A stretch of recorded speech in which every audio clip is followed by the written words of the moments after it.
So first things first is that you always need to rate through your photos. So what I've done is rated through my, I don't know, thousands or whatever photos and gotten 1 stars to whatever I might potentially edit. And then from there, what I'm gonna do is rate through them 1 more time, 2 more times, 3 more times to try and break it down to photos that I really wanna edit. So my process for doing that is just opening them up, kind of going 1 by 1 here, and then clicking 2 stars. I've already done this on some of them. You can see clicking 2 stars there. I'm like, yeah, I want to edit this. Like, this will probably do well. Sometimes I go through, give it a little bit of a preview here. Like, what's this going to look like if I do end up editing it, stuff like that. But for the most part, I'm just going through this really quickly, looking for stuff that stands out, looking for lines that are going to be leading lines, making sure that stuff is in focus, zooming in, getting a lot more details, and finding my favorite photos. So my thought process behind this is like, what are the absolute best photos that I can edit for Royal Caribbean, essentially. Like this one you can see is a little bit blurry, stuff like that. So I'm probably actually not going to end up using that one. This one's really sharp. It has all these leading lines. There's a smile there, but you could like not totally see her face. So anybody could put their face there, or they could feel like they're there in that moment, which is kind of fun. I think that's always like a feeling that I want to capture. And then, so we're just going to keep going through here. There's some funny selects in here, like this. I don't know if they would really necessarily want to promote falling. I really like a lot of these. Like this is a 2-star because it says Flow Rider right here. He has a smile on his face. It's very genuine. It's bright and sunny. That's a really key thing, is you want bright and sunny versus something like this where it's going to look a little bit darker. You can see some cloud cover came in.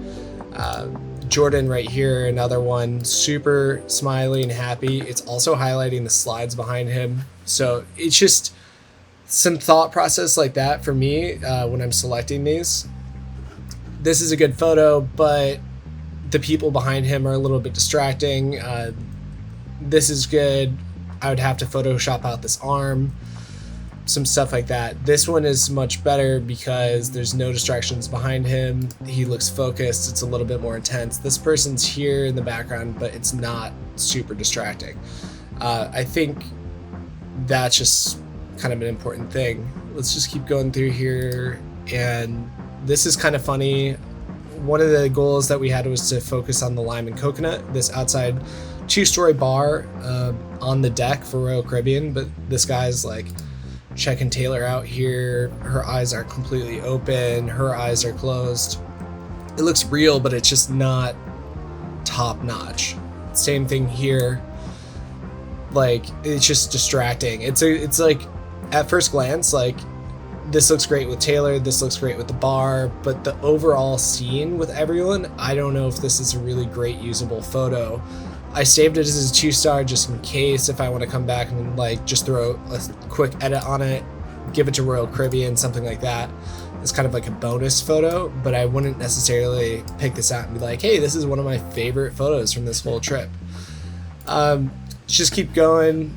Like, this is great. It's very genuine looking. Just a quick little like edit. It's a little bit gray, and Royal likes things to really pop and be kind of saturated and fun and stuff like that. Continuing on, this is really fun. This would be amazing for an email because then you could put a text or something like this right here, especially if it gets cropped down to something like this. Just imagine putting a text here. That's something that I like to keep in mind when I'm editing or like shooting for clients, is like, how are these going to be used? And Royal loves photos that are going to be used for emails, so they really like these kind of longer ones. So yes, we're shooting for social media, so 90% of photos are going to be vertical, but we also want to provide them with other options for emails and website use and stuff like that. And that's just something to keep in mind while in the field, while you have the camera in hand.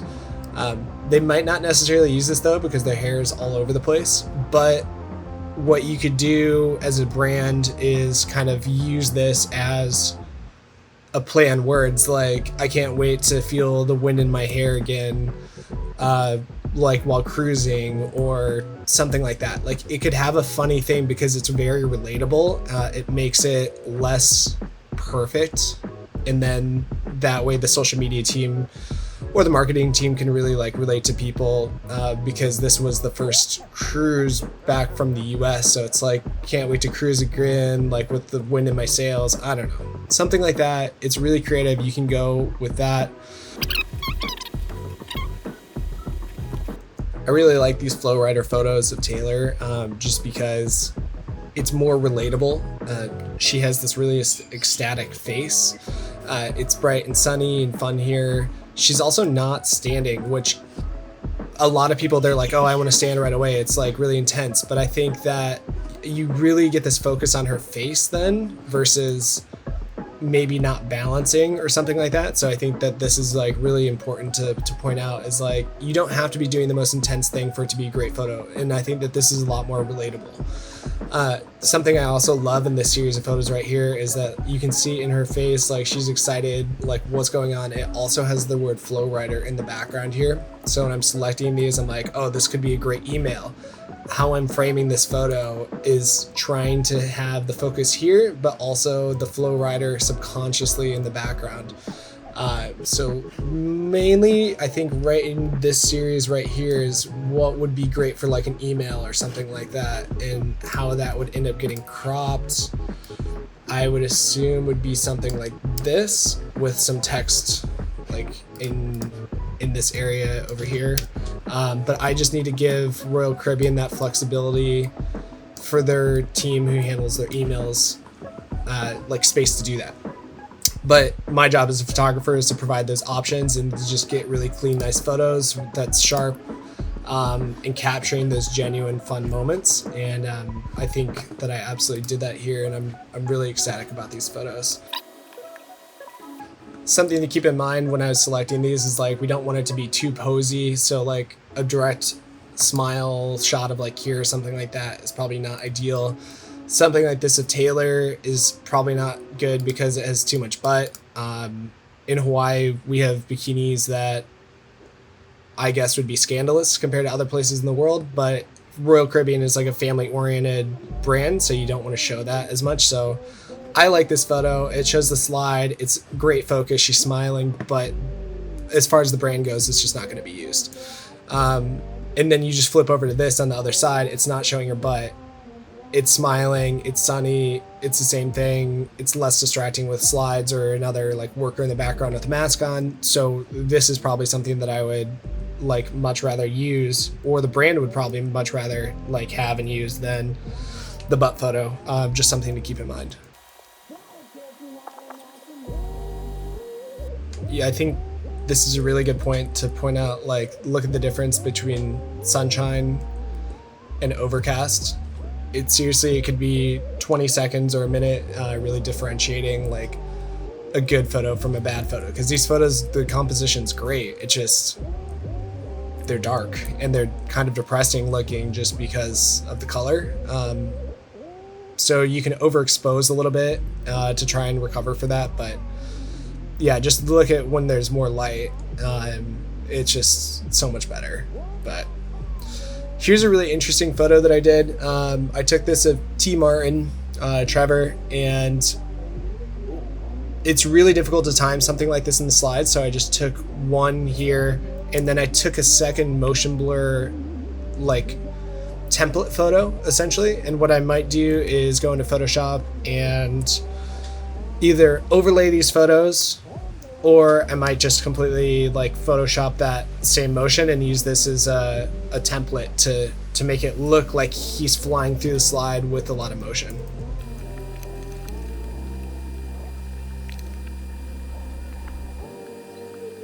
Check this out. The angle makes all the difference. So in these photos, there's nobody there.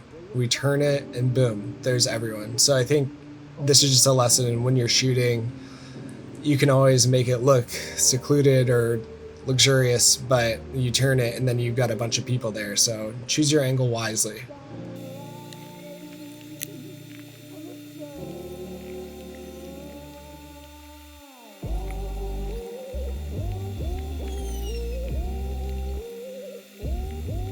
one thing that most people don't realize is that it's impossible to get above water and below water in focus at the same time. So any photos that you see them perfectly in focus on above water and below water, it's actually photoshopped. So what I do is I take a plate photo of the bottom here, take a bunch of different versions of it to see what's going to end up fitting together the best, because we're working with a fluid water line that's constantly moving. And then I take some above water just for a different look at it. And then I did the same thing for a vertical version of this where it's all the below water stuff. And then I'm coming in and now here's the above water version to get it in focus. So when you see these shots and I have them both perfectly in focus above and below water, it's absolutely photoshopped. There's no other way to do it. I'm just letting you know.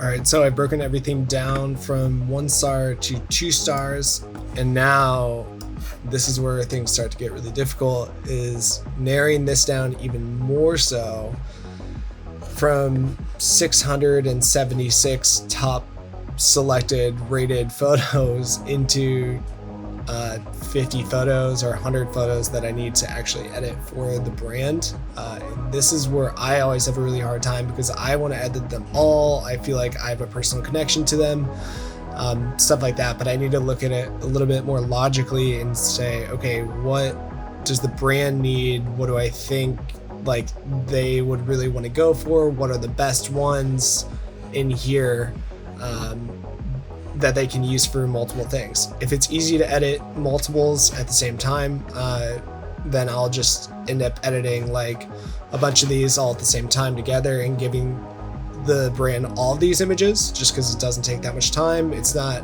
too far outside the scope of work. It's essentially one image still, just a couple different options of it. But otherwise, yeah, this is where it really starts to get tricky as an editor. All right, you guys, so last time I was recording, I was in Hawaii. Now I am finishing this up in Indonesia. As you can see, I rated and edited through about my top 50 photos here. I've got maybe 83 4-star photos. I'm just going to take you guys into the top 5 photos or so that are going to really show the difference in editing styles through all these different photos. So let's start with this first one. What I think is really interesting here is how I took this photo, and what I did is a panorama, as you can see, where I stacked 3 photos, and you can see how wide this is. And the reason that I did this is because it's going to stitch them automatically in my DJI Mavic 2 Pro. And then I'm going to go in here, I'm going to crop it to a 4x5, and then it just gives me that flexibility for that like social media crop. So the big thing is, though, it does kind of squish your photo a little bit. So if you reset this photo, then you're going to come down here and you will end up stretching it out a little bit. Where is it? I can't find it anymore. There we go, the aspect. So you can see how like things get crunched in here. So you go to your aspect and then you just raise that up a little bit, squeeze it in, make it a little bit more elongated. I think that looks a little bit better for when you crop this. And then you just crop this in. The other thing is too, you can see this lifeguard at the corner here. We are just going to make this easy on ourselves and crop him out. And then also, I don't really like this pull in the bottom that much, so we're gonna make this as wide as we can with where that lifeguard is, center this photo, and then just crop that pull out, and then keep tailoring the bottom third here to really highlight where she is. So that's where she's at. The next version of this, though, is a wide one, and then this is essentially like the middle that you'd get, but we could also crop this one into a 4x5 if we want to.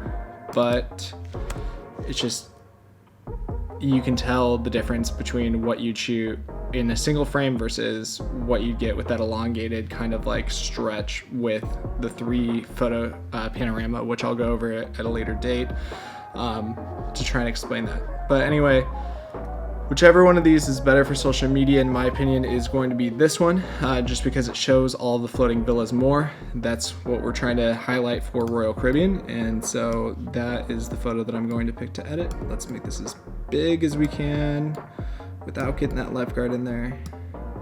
Let's see where that's at. A little off center. Okay, the other thing is we can come in here, we're gonna use the clone stamp tool and just get rid of this. Cool, that little red that was coming out from the light right there.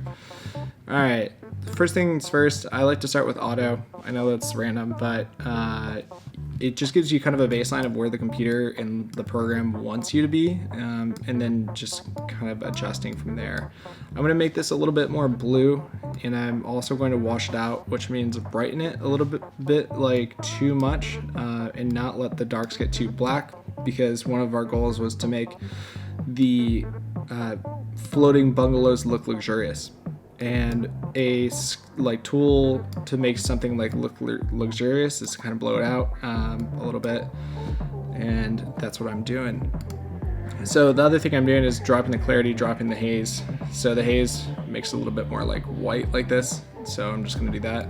The clarity, you can see it's just like it's a little too sharp for me, so I'm just gonna drop it a hair, not too much.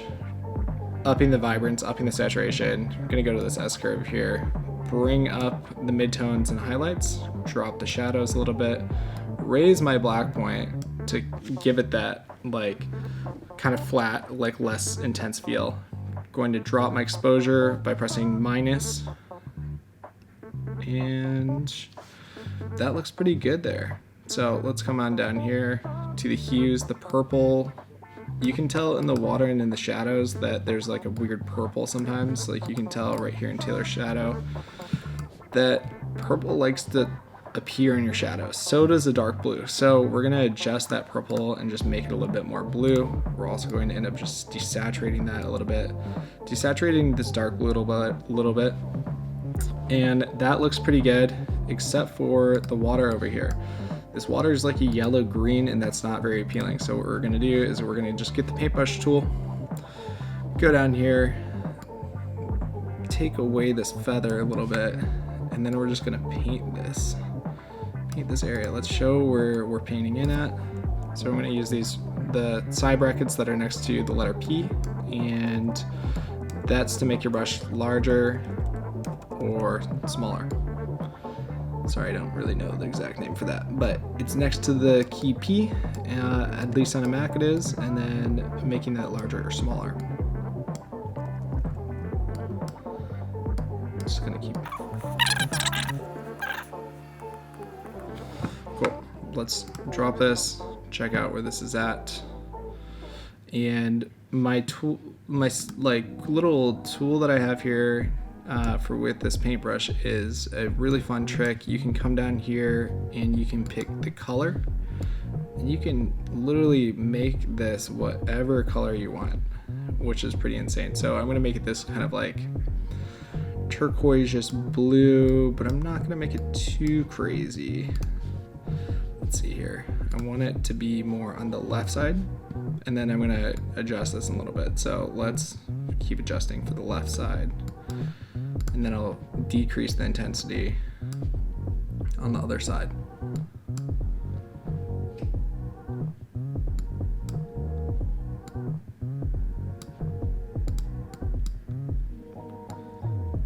So I'm gonna come back up and make this a little bit more blue and green. All right, cool. So we're gonna go back to here. I'm gonna hold Option. I'm going to make this brush much bigger, and I'm going to make my flow maybe 25%, and I'm going to just paint back the side on the right a little bit. It's just a little bit too intense for me. So this side too, it's just now way too intense. So maybe we'll just Command Z that, bring this side back, drop that flow to a 10%, and then hold Option again. Let's see here. We got this. We'll drop the density. We'll give that a try. There we go.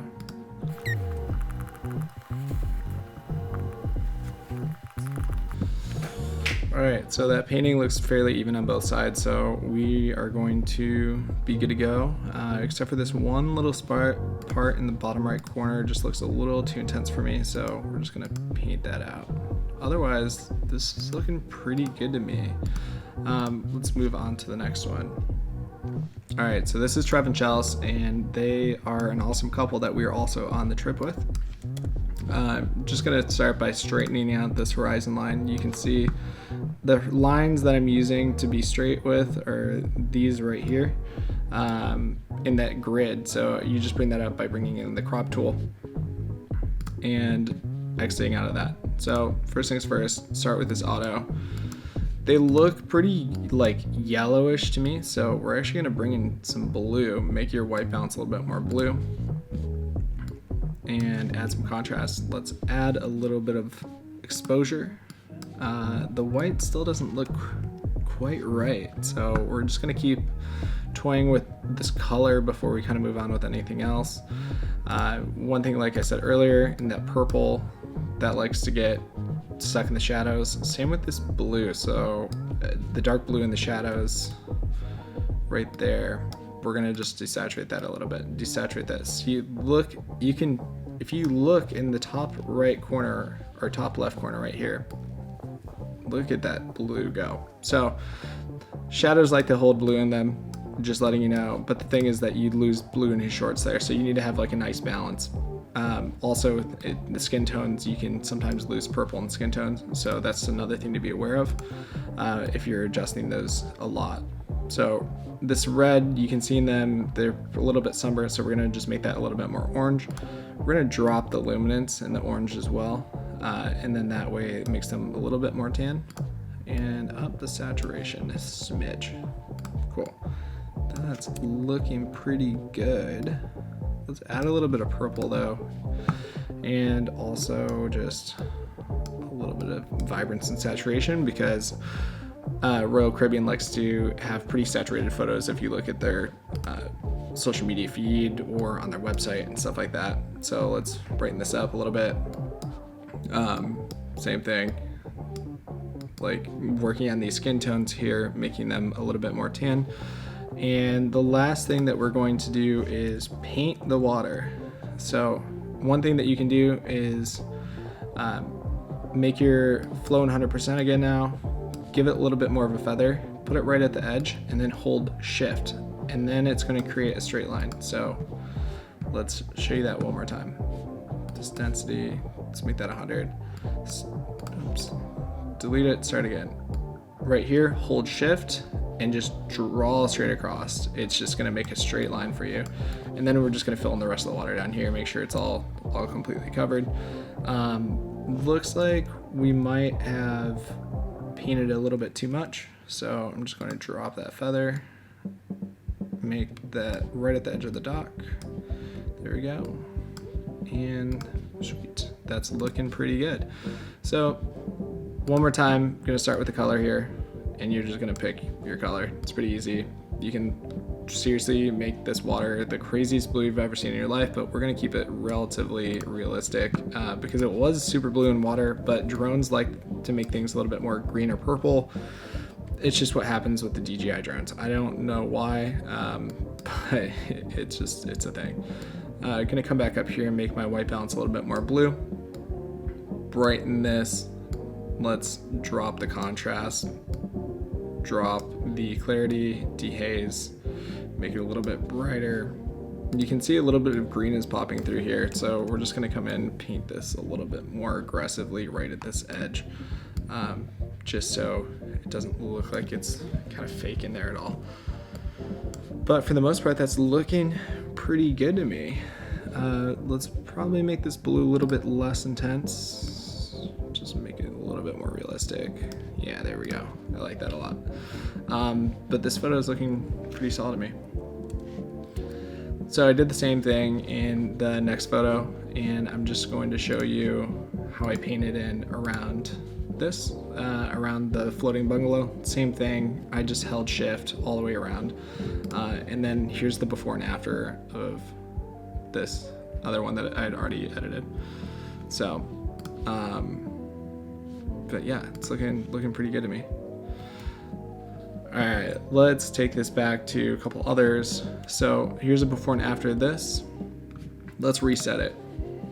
All right, first things first, horizon line. It's a little bit crooked. Tailor's also not centered, so let's zoom in or crop in a little bit and just fix that. Press auto to start it off with.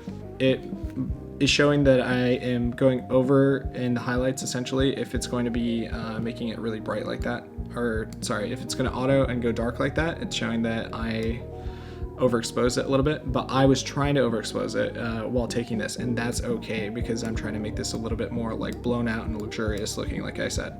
So let's make this bright, make it a little bit more blue, that luxurious look that we're going for. Dehaze it, little S curve here, raise the black point. Let's decrease this exposure hair. Decrease that. It's looking pretty good, except for it just needs a pop of color here. And then also the yellows are a little bit too intense, so we're just going to desaturate those, desaturate your greens a little bit as well, and then come up here with the clone stamp tool and clean it up and get rid of this palm leaf right there. Boom. Easy.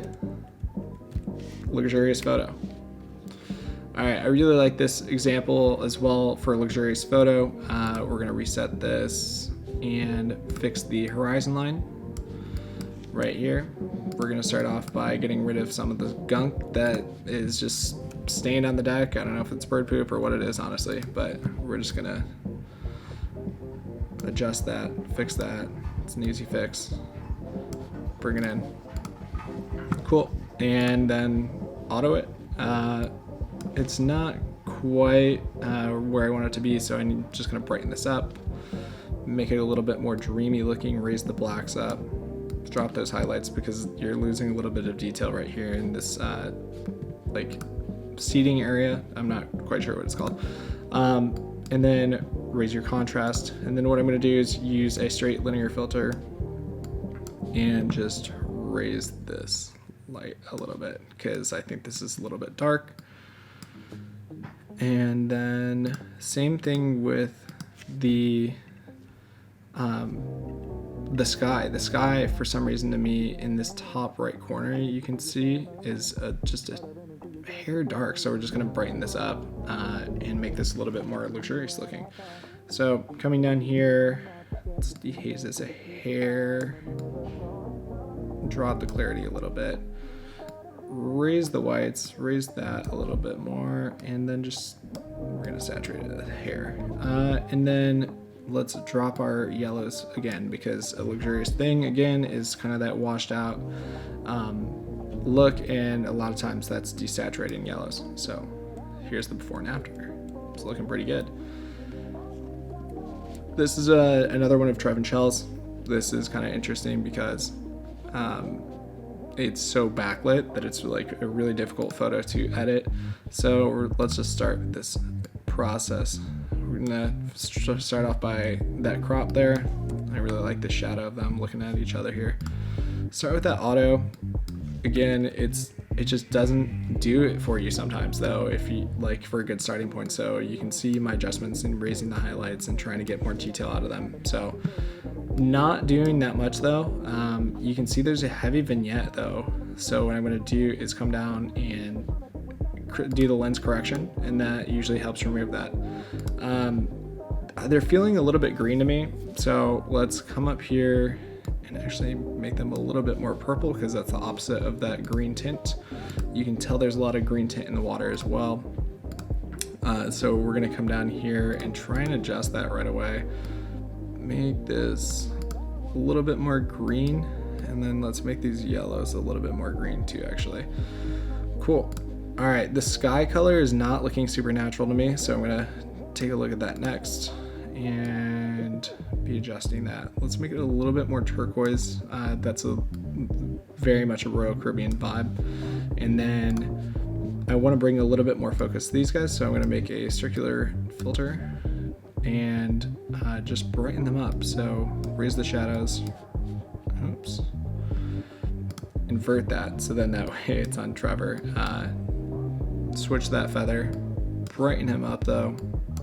He's looking a little bit pale, so we're just gonna increase the saturation there. We are going to right click this, duplicate it, throw it on Chelsea as well, and there it is. That's looking pretty good to me. All right, here's a night photo that's going to be just totally different as far as editing goes. Here's a before and after. The focus was on the fireworks, so Taylor's a little bit out of focus. So let's reset this. First things first, because there is a heavy vignette because it's at night, lens profile correction again. Let's come into auto. Let's check this out. I want a little bit more contrast. Let's make it brighter as well. Also, I want to make it really pop. So we're gonna add a ton of saturation this time down there. And then it's looking a little too blue for me. And I just remember that it was this cool sunset. So I'm gonna make it a little bit more yellow and a little bit more purple, just so we can get a little bit more fun out of that. I'm gonna raise the highlights as well, make the fireworks really pop. You can see the highlights here. You can keep them down low to keep the detail, but I think there's like a fine balance in there, maybe raising the whites and dropping the highlights to make them bright, but keeping that detail. I'm pretty happy with where that's at. So for the haze, it's just like, if you dehaze it, you're gonna brighten this up a little bit, and I think that just down a little bit is the move. If we want to really brighten things up and even them out across the board, we can raise this in the S-curve or in the graph there, but I think I'm going to leave it pretty low. I like that. Just give it a little extra pop on the highlights.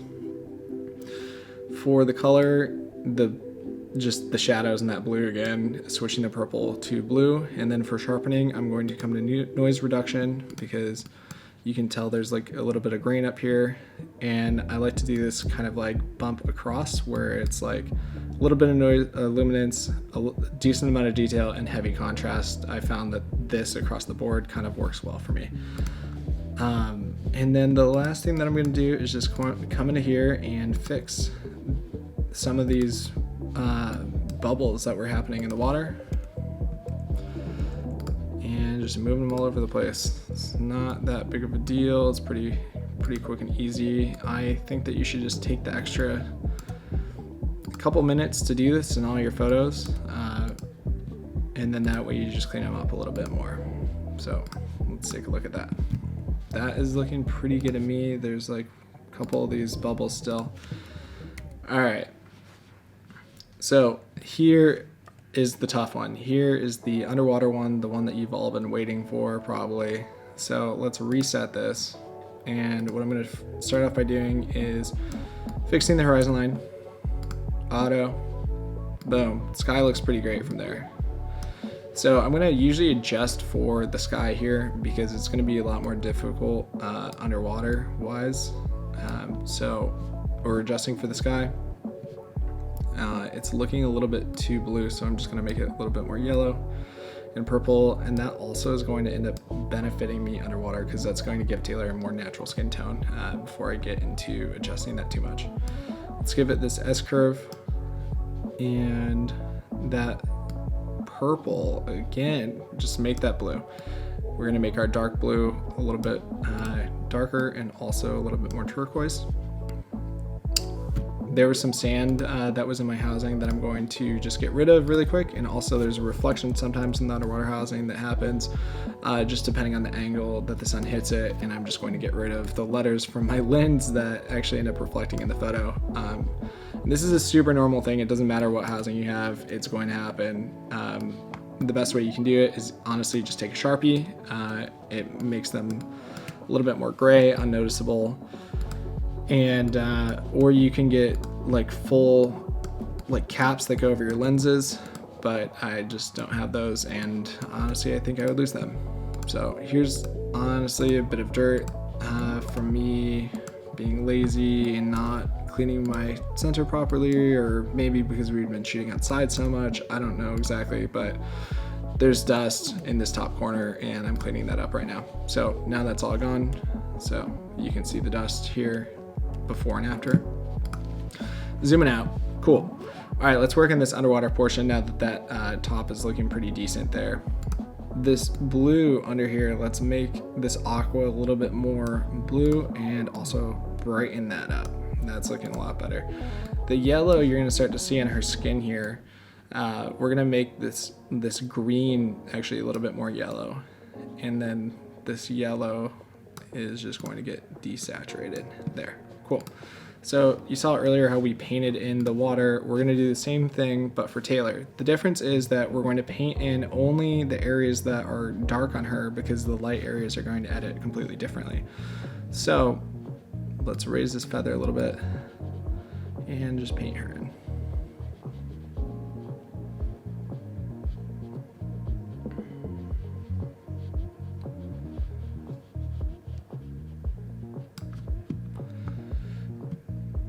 So we're gonna brighten her up and give her a little bit more yellow and more purple, and that's going to give her a more natural skin tone. We're also going to raise the contrast, give it a little bit more there.